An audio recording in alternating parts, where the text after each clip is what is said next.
Alrighty, we are going to start reading the second part of our story with this page. Make sure that your eyes are tracking and your ears are listening. You guys are going to follow along with the little red dot that you see here. Here we go. There will be times when the lunch your mother packed for you is too strange or too unfamiliar for others to love as you do. Let's talk about the picture really quick, and then we'll read this page one more time. In the picture, we see that there's this little girl sitting over here with her lunch. And we see that all of her classmates are on the other side of the lunchroom looking at her with big, wide eyes. Those big, wide eyes tell us that they are curious, that they are wondering what her lunch is. Let's see if we can annotate some words that describe her lunch. Make sure that we are tracking that red dot again, and we are going to read one more time. There will be times when the lunch your mother packed for you is too strange or too unfamiliar for others to love as you do. I'm going to annotate or underline the words strange and the word unfamiliar. The words strange or the words unfamiliar are used when we talk about something that is different. So what is different that this little girl at the table has here that her classmates do not? What is she holding? That's right, she's holding her lunch. Now we know that her lunch is not bad. It's very tasty, I'm sure, because her mother packed it for her. We see that in our annotation.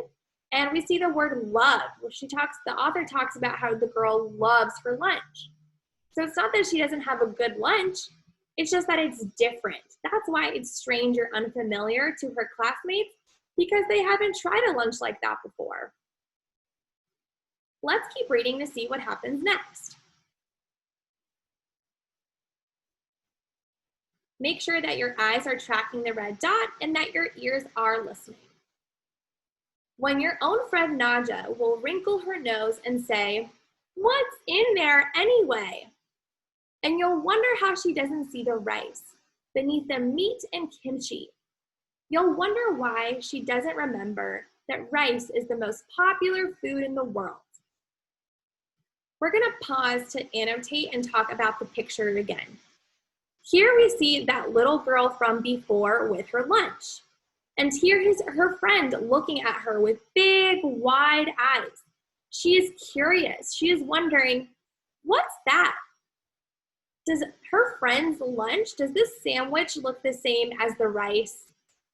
No, they look different. They're both super tasty, but they're different. Let's read this page one more time to learn more about how the lunches are different. I'm gonna get my pointer ready. Make sure you are tracking the red dot. When even your own friend Naja will wrinkle her nose and say, "What's in there anyway?" I'm gonna pause really quick to annotate where it says, "What's in there anyway?"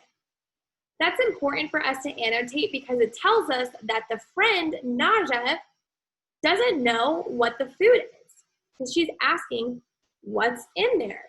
She doesn't know. She's never seen it before. Let's keep reading. And you'll wonder how she doesn't see the rice beneath the meat and kimchi. You'll wonder why she doesn't remember that rice is the most popular food in the world. I'm going to get ready to annotate again, and I'm going to annotate the words that say, "She doesn't remember."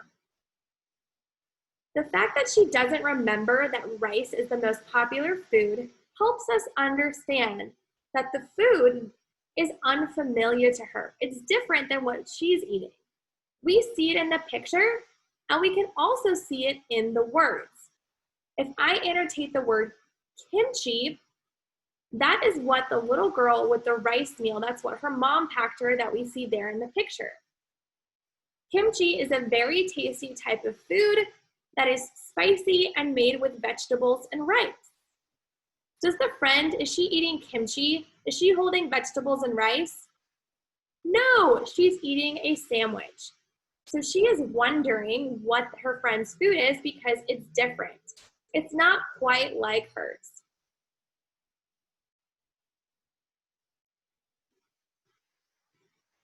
Here we go. We're going to read the next page and you're following along with that red dot. There will be times when the climbing bars are too high, the run is too fast and far, the game isn't one you can ever really play. Let's stop right there to annotate.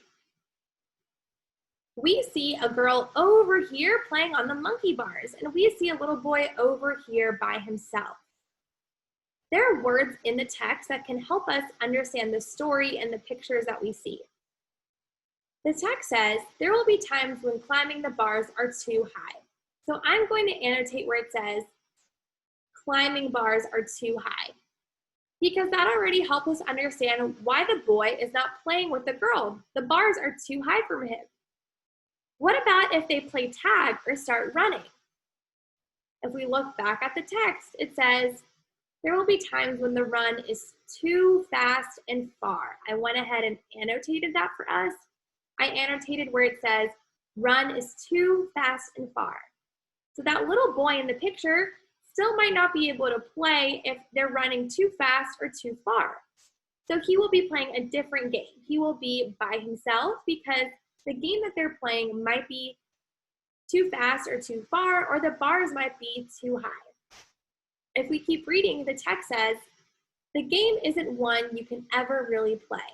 So I'm going to annotate, the game isn't one you can ever really play, because that helps us understand why they are not playing together. The little boy is by himself because he doesn't know how to play the game that his classmates are playing. Let's keep reading the text to see what do his classmates say. I don't want him on our team. You can watch. Maybe you can have a turn later. So those are all things that his classmates said to him because he wasn't able to play the same game as them.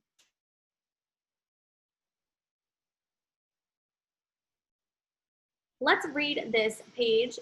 Following with the red dot, your eyes are tracking and your ears are listening. There will be times when the world feels like a place that you're standing all the way outside of. If you're standing all the way outside of the world, are you in outer space? No. How do we know that? We can use clues from the picture. If we look at the little boy, he is standing all the way outside of the world. But is he actually outside of the world? No. We see that he is on the ground. He's actually standing right on the earth. And he is just away or apart from his classmates who are playing recess outside. We know from the page before that he is feeling alone because he doesn't know how to play their game. He's different, so he might be better at different things, or he might not know how to play. He might have never played before. So let's read the text one more time and think about what does it mean when the author says how the world feels like a place you're standing all the way outside of. You're going to follow along with the red pointer. Here we go. There will be times when the world feels like a place that you're standing all the way outside of. We already know that all the way outside of does not mean outer space. What it means is that he feels like he is alone. Standing all the way outside of, he's not standing outside of the world, he's standing outside from the playground. And because he's outside from the playground, he feels alone. He is by himself. And because he's feeling by himself, he is feeling like he has no place in the world. He's feeling lonely. So we know when the author says that, what they're trying to tell us, what they're trying to help us understand about the story is that the boy is feeling alone.